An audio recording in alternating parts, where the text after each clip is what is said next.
in Europe or London, UK, and I want to come here and I want to work. What do I have to do? Okay. Basically, the easiest way to get your visa organised would be to register on our website, and you just need to fill in some personal details. We'll get in contact with you. We'll run you through the process. We can get your visa for you within 48 hours, which is really fast. It's also a telephone interview, which makes it much easier for everyone.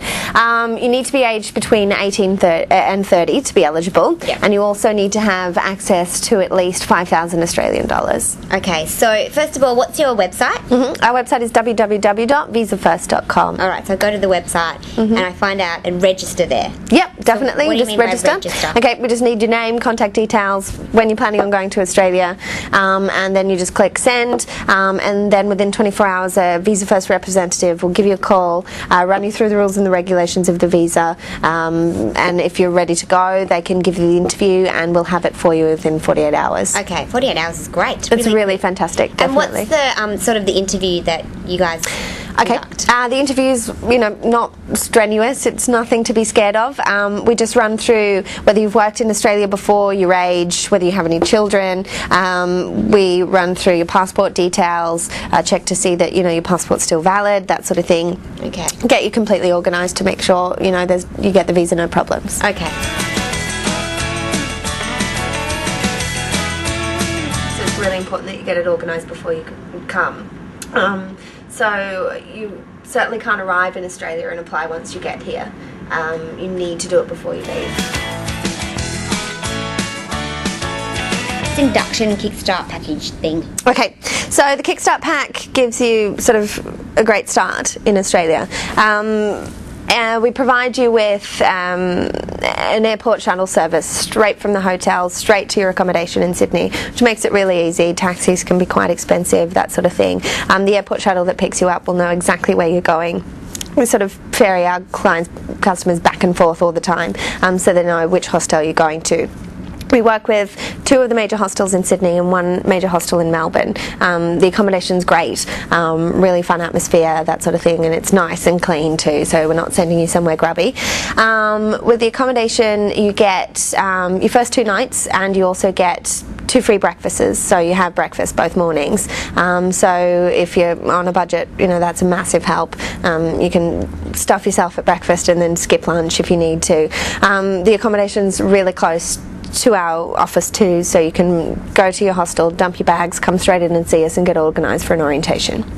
Cool. Okay, so tell me about the orientation meeting. Okay, the orientation meeting is held every couple of days right here in our major offices. We cover loads of topics, and you also get to meet new friends, people who are doing a similar thing to you. You're also invited to go out for drinks and dinner after. That's all for free, which is a great night and certainly gets you to meet lots of new people. We run through how to get your tax file number if you haven't got it set up in advance through us. We run through the details of your bank account and how to get that moving. We cover Medicare, that sort of thing, so how to have access to the health system. We cover the sort of phone networks in Australia and who to go with if you need a mobile and that sort of thing.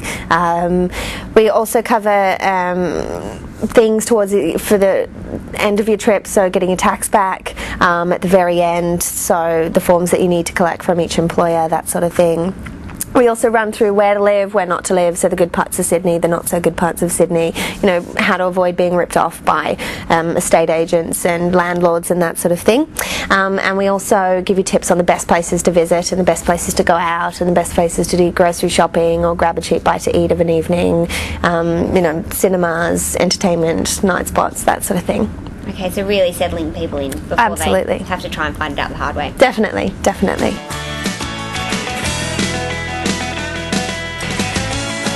Obviously, I need a bank account before I get here, so I can put my $5,000 in it that I need for my visa, or when I get here and I start working. So how do I get a bank account? Okay.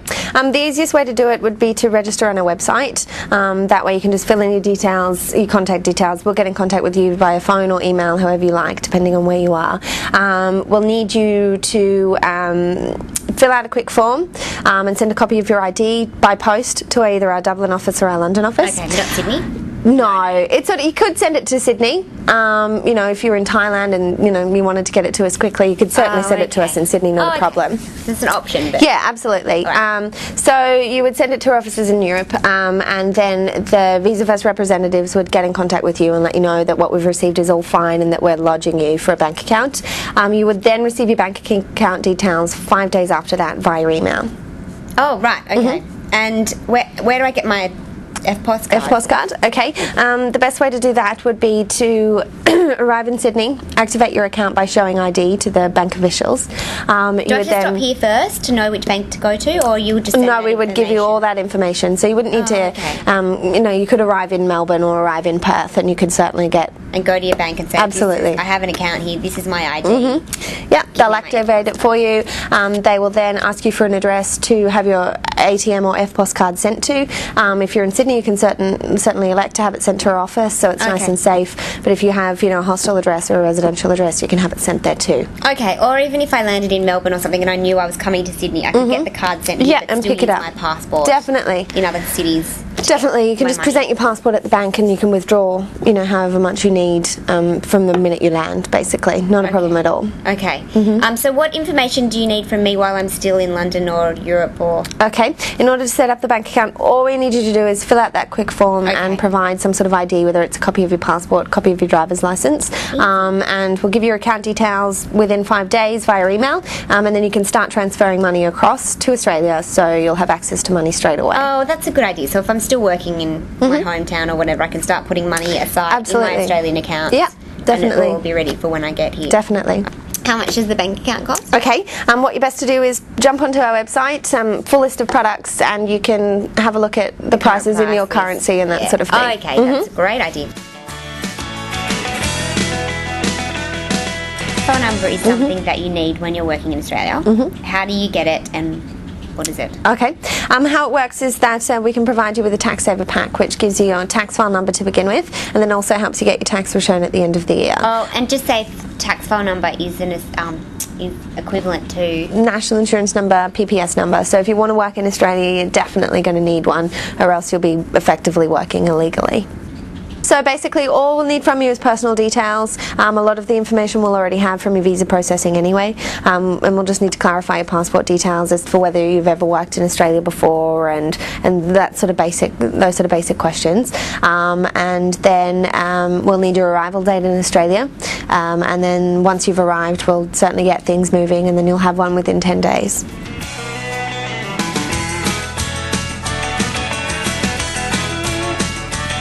I've been here for 12 months and I've used my working holiday visa that I got with you guys, and I've had a couple of jobs, but I really love it and I want to stay, so I'm wondering, can I get an extension? Absolutely, not a problem. Okay. The best way to do that is to do your research beforehand and certainly get in contact with us so you don't stuff it up. Basically, if you check out all our information on our website, it'll tell you what you need to do in order to become eligible. It'll run through what sort of work you can do, what sort of work won't make you sort of eligible for the program.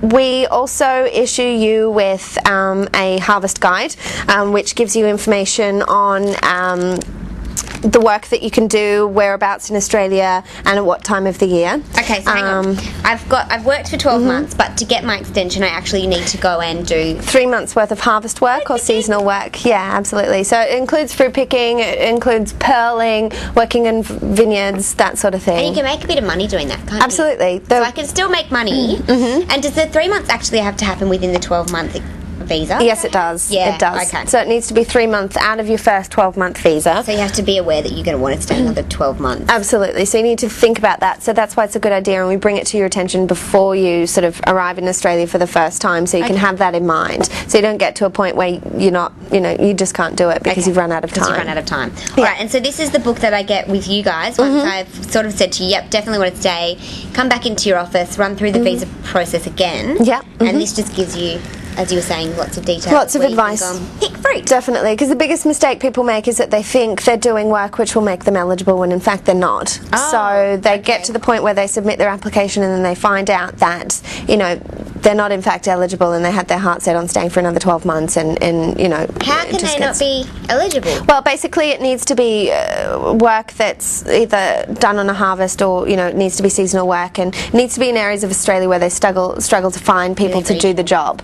So if you're just picking apples just outside of Sydney, then to be honest with you, it's really not going to cut it. You really need to be like sort of travel far. Absolutely. So there's places like Mildura, which is halfway between Sydney and Melbourne, and those sort of areas really make you eligible. And oh, okay. But it's still a good experience, really, isn't it, for your whole Australian trip? Definitely. Okay. All right, so then you guys can help me fill out my visa forms again once I want to extend. Absolutely, definitely. Good to go for another 12 months. That's right. Okay, that sounds pretty easy.